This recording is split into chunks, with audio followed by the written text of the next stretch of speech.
हमारी दुनिया में कभी कभी बहुत ही रहस्यमय तथा विचित्र घटनाएं घटती हैं जिन पर विश्वास करना बहुत ही मुश्किल होता है।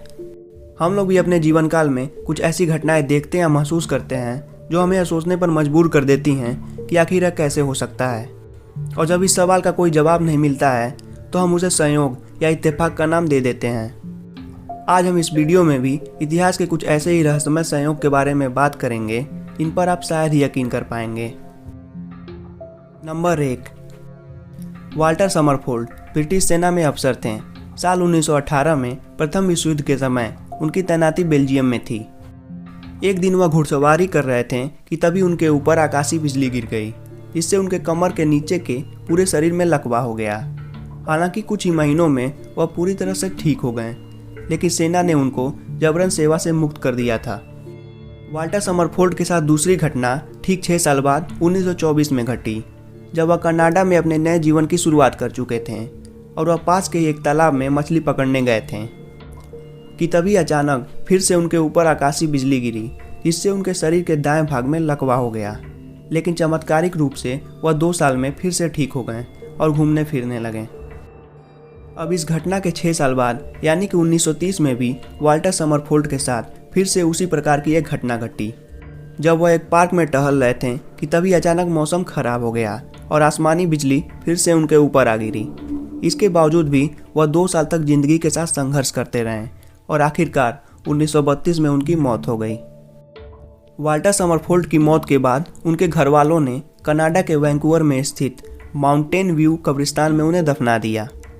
लेकिन हैरानी की बात तो यह है कि आकाशीय बिजली ने मरने के बाद भी उनका पीछा नहीं छोड़ा और साल 1936 में फिर से उनके कब्र के ऊपर बिजली गिरी, जिससे उनके कब्र का ऊपर का पत्थर टूट गया।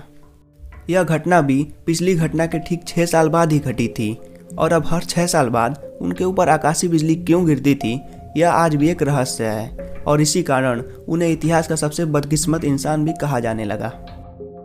नंबर 2, फ्रांस के राजा लुई द 16 जब छोटे थे तब उनको एक एस्ट्रोलॉजर ने चेतावनी दी थी कि 21 तारीख उनके लिए काफ़ी खतरनाक है।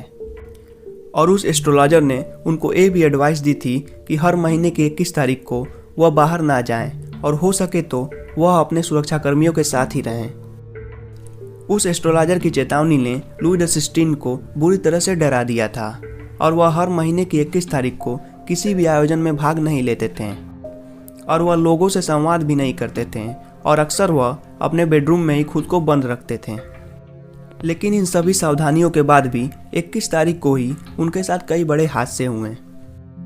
फ्रांसीसी क्रांति के दौरान 21 जून 1791 को उनको और उनकी पत्नी को गिरफ्तार कर लिया गया था।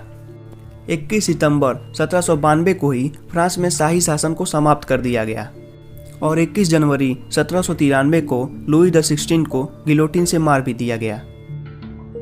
नंबर 3, अमेरिका के 2 पूर्व राष्ट्रपति अब्राहम लिंकन और जॉन एफ कैनेडी के बीच अभूतपूर्व संयोग देखने को मिलता है, जिसकी चर्चा आज भी वहां की जनता करती रहती है और ये संयोग इतने लोकप्रिय हैं कि इस पर कई टीवी शो में चर्चा भी हो चुकी है।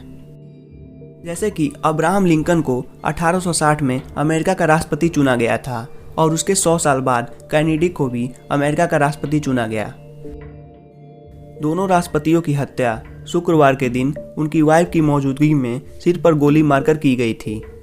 लिंकन को फोर्ड के एक थिएटर में शूट किया गया था, जबकि कैनेडी को एक फोर्ड कार में गोली मारा गया था जिसका नाम लिंकन लिमोजिन था।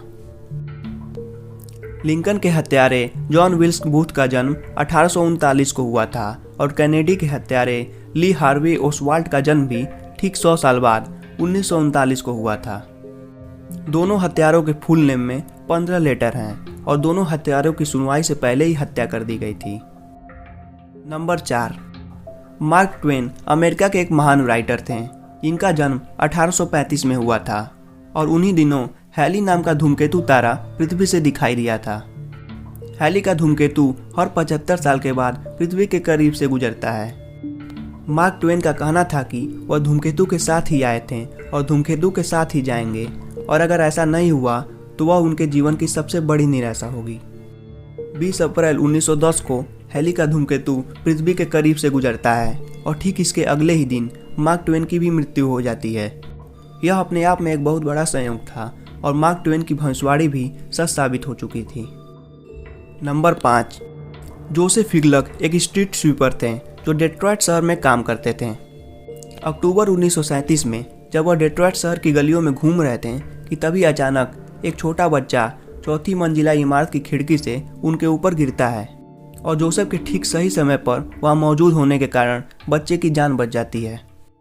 लेकिन संयोग की बात तो यह है कि 1 साल बाद जोसेफ फिर से उस गली से गुजर रहे थे और इत्तेफाक से फिर से वही बच्चा इमारत की उसी खिड़की से उनके ऊपर गिरता है और इन दोनों घटनाओं में जोसेफ और बच्चे की जान फिर से बच जाती है।